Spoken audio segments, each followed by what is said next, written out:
CES is an absolutely massive trade show every year in Las Vegas where pretty much all parts of the technology industry get together to share their new and sometimes kind of crazy ideas. For us Apple home users, we get a sneak peek at what a lot of these smart home companies are going to be doing over the next year as we think about how we might want to upgrade our smart home. And with another year of Matter adding more and more devices compatible with Apple Home, we have a lot to talk about. This was a big show for smart locks, smart lighting, as well as robot vacuums. And thanks to Govee for sponsoring this video. And starting off with Aqara, they had a bunch of exciting announcements here at the show, including a new smart plug, which uses not only Thread, but also Wi-Fi. So it can serve as an additional Thread border router on your network, which, long story short, makes your smart home more reliable. And this is possible because of a chip from NXP Semiconductor. And this is a little bit of a side note here, but you probably know the chip that's in your computer or your smartphone, but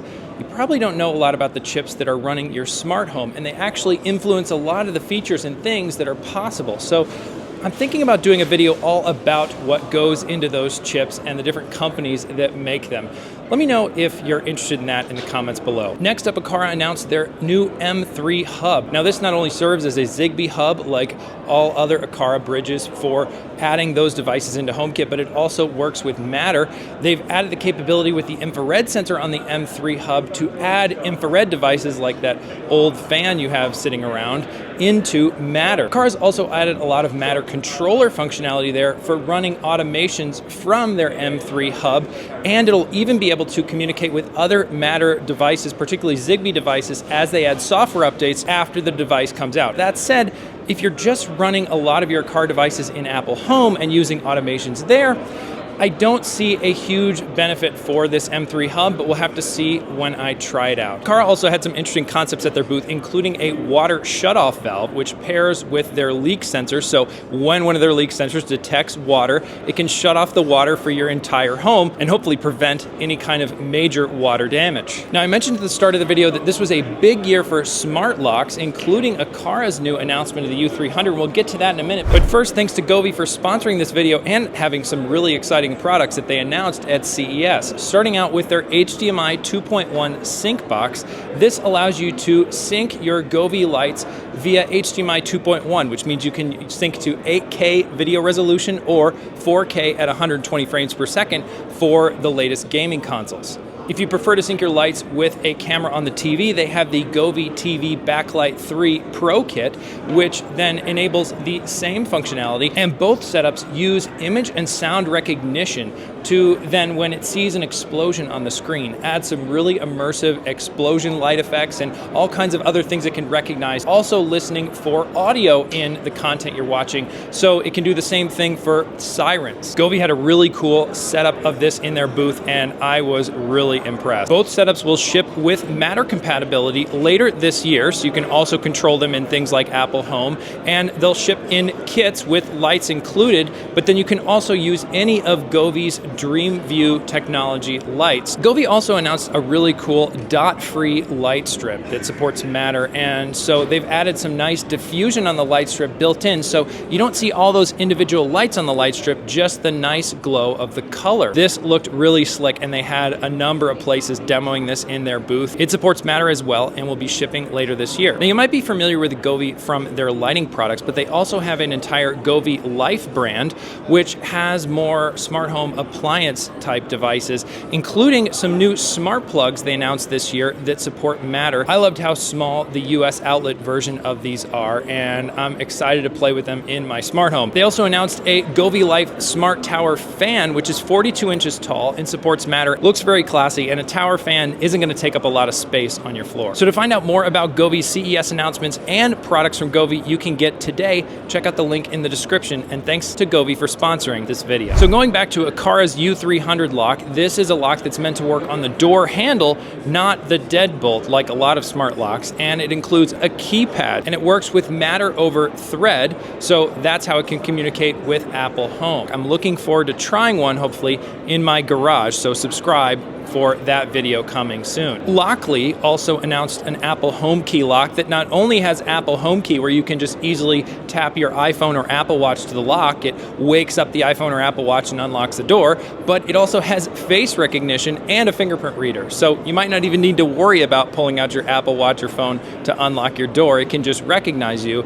Lockly also has some signature technology around scrambling the numbers on their keypad, which they say makes it harder for someone to see you entering the PIN code and then guess what the PIN code is to enter the home. Another feature Lockly boasts is ability to manage the battery power, especially when the lock isn't in active use, and they claim this adds months to the battery life compared to their competition. U-tec is another company with an Apple home key lock, and they announced that late last year, but they were here at the show showing off their line of locks, including their model that supports home key. And obviously CES is a huge show for televisions, but we don't have time to get into that here. But one product in that category I saw is the Onkyo TX-RZ70. This is a new receiver from Onkyo that not only supports Apple AirPlay, like a lot of modern receivers, so you can stream to it straight from your Apple devices, but it also supports an integration with Sonos, and they actually work with Sonos, so you can control the volume of the receiver right inside the Sonos app. You don't need to also pull out your receiver remote or another way to control the receiver. Now, you might have heard last year that the latest spec for Matter adds support for robot vacuums, and since Apple is on the board of Matter, supporting Matter,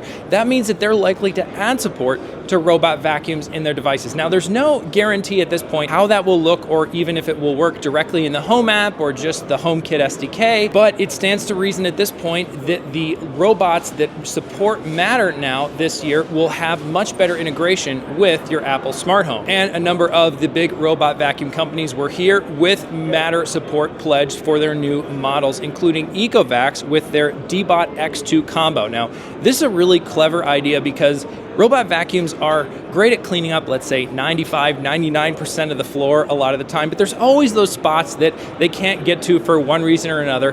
And so ECOVACS has added a handheld vacuum that's cordless that just docks in the same place as the robot vacuum. And it even comes with a longer attachment to make it easy to clean the floor as well. Roborock also has an innovative solution for the same kind of problem, but what they're doing is adding an extra arm on the robot that extends out in order to get into those corners, which is kind of hard to do for a round-shaped robot vacuum.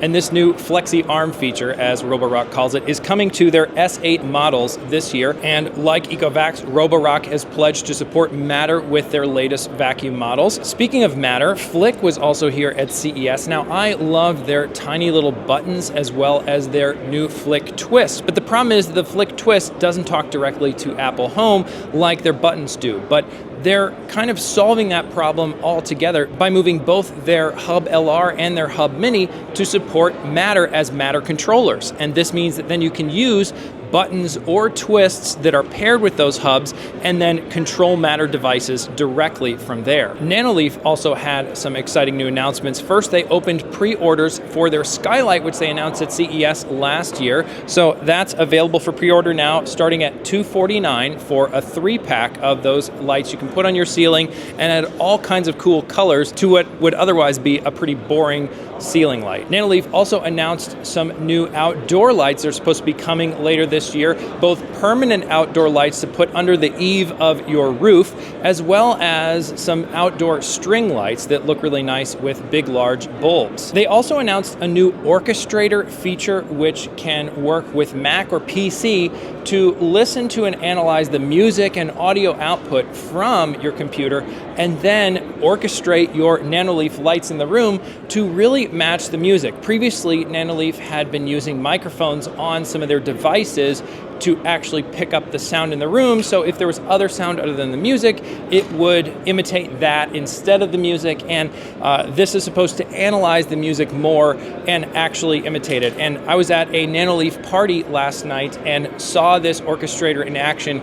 It's very cool, and CEO Jimmy Chu is very excited about it, especially for things like the home DJ market. Nanoleaf is also showcasing a product that integrates with their system via their API, but is actually a separate company founded by one of their former engineers, and that's Fanta Chi, spelled QI at the end. And these are some really cool display boxes, which give a nice lighting effect to shelves that can showcase sneakers, action figures, Lego, any kind of collectibles you have. And the benefit of this compared to just under cabinet lighting like LED light strips is that there's a light all the way across the top of the compartment. So you get a really nice even lighting that can change to whatever colors or scenes you want to showcase your collection. Adurosmart ERIA is a company I first found out about here on the show floor this year at CES, and they're shipping some new Matter products this year, including some really cool filament Edison style bulbs. They are dimmable and support all shades of white and warm temperature light, so no colors. They look really great, and they should be coming to Amazon.com, Walmart.com, as well as other retailers later this year. Speaking of Matter-powered lights, GE Cync announced some new under-cabinet lights for their kitchen cabinets, and these provide a really nice diffused light under your cabinets, and GE was touting their experience of making light bulbs and lights long before smart home tech was ever a thing, and showing just how dim all of their newer lights can get. I also really like GE's design for these under cabinet lights for dealing with cable management. You're not left having to tie up a bunch of cables under your cabinets. It's sort of a modular system that you can extend for however long your cabinets are. GE Cync hasn't had the most sterling reputation when it comes to smart home reliability over the years, but of course their representatives reiterated how they're combining both their knowledge of making the lighting part of the technology with new hardware and software for smart home integrations to improve this track record. So we'll have to see as I hopefully test these products out later this year as they get ready to ship, but it certainly looks promising here at CES. Now, these under cabinet lights are supposed to start shipping in March of 2024, and GE Cync also has some outdoor Matter string lights as well as upward facing outdoor lights coming later in 2024. You might have heard of Abode Security. They're a security system manufacturer that makes a security system with professional monitoring that also works right inside of Apple Home. And they launched a new outdoor security camera, which has an optional long-range Wi-Fi antenna. And the whole system then enables you to have 1.5 miles of Wi-Fi range, so they say. So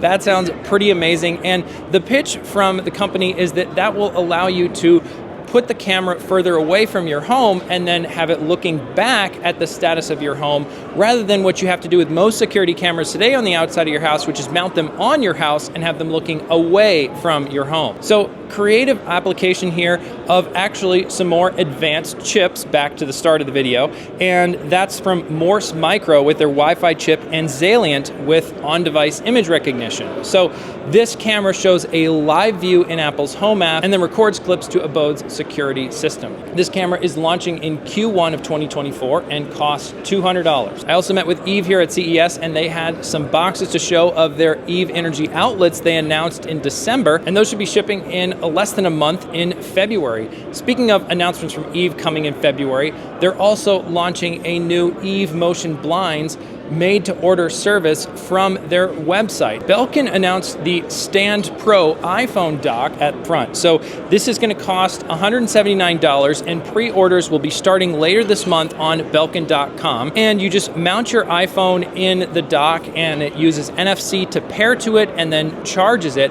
And this is the first official dock to support Apple's dock kit they announced at the developer conference last June. So what this allows it to do is the iPhone can tell the dock where to turn the camera in order to track multiple faces within the frame of the camera. I saw a demo of this earlier this week, and it looks very cool. Now, the smart home application is, you might be familiar with tvOS 17, Apple added the ability to use FaceTime on your Apple TV with an iPhone tied in with continuity camera. But in talking to both the reps at Belkin here at the show, as well as emailing my contacts at Apple PR, I've gotten no official word if DockKit will work with continuity camera. Theoretically, it should, because Apple's developer documentation says that DockKit works with any camera app that uses Apple's camera APIs, which I would assume that continuity camera does. So this could be a really cool tool to have, let's say, near your TV in your living room,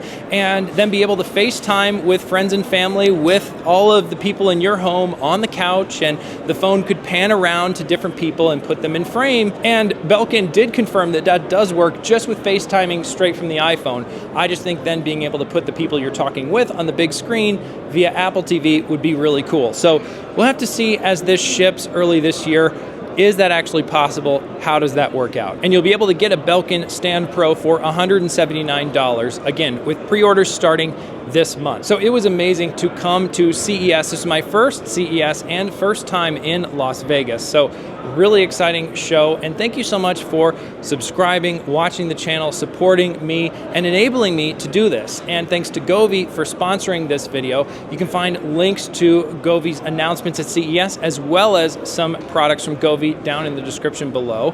And one of the things I loved about this show is getting to meet a lot of my fellow Apple and smart home creators in person here at the show. And this show is so massive, I guarantee you there's things that other creators have talked about that I haven't gotten to, and vice versa. So I made a playlist somewhere here on the screen with a bunch of 2024 CES recaps in the smart home space, as well as if you're interested in getting into Apple Home more and doing some more automations, I recently made a video all about how to do that and get you started. So you can check out any of those here on the screen. Thanks again so much for watching, and I hope to see you in the next video.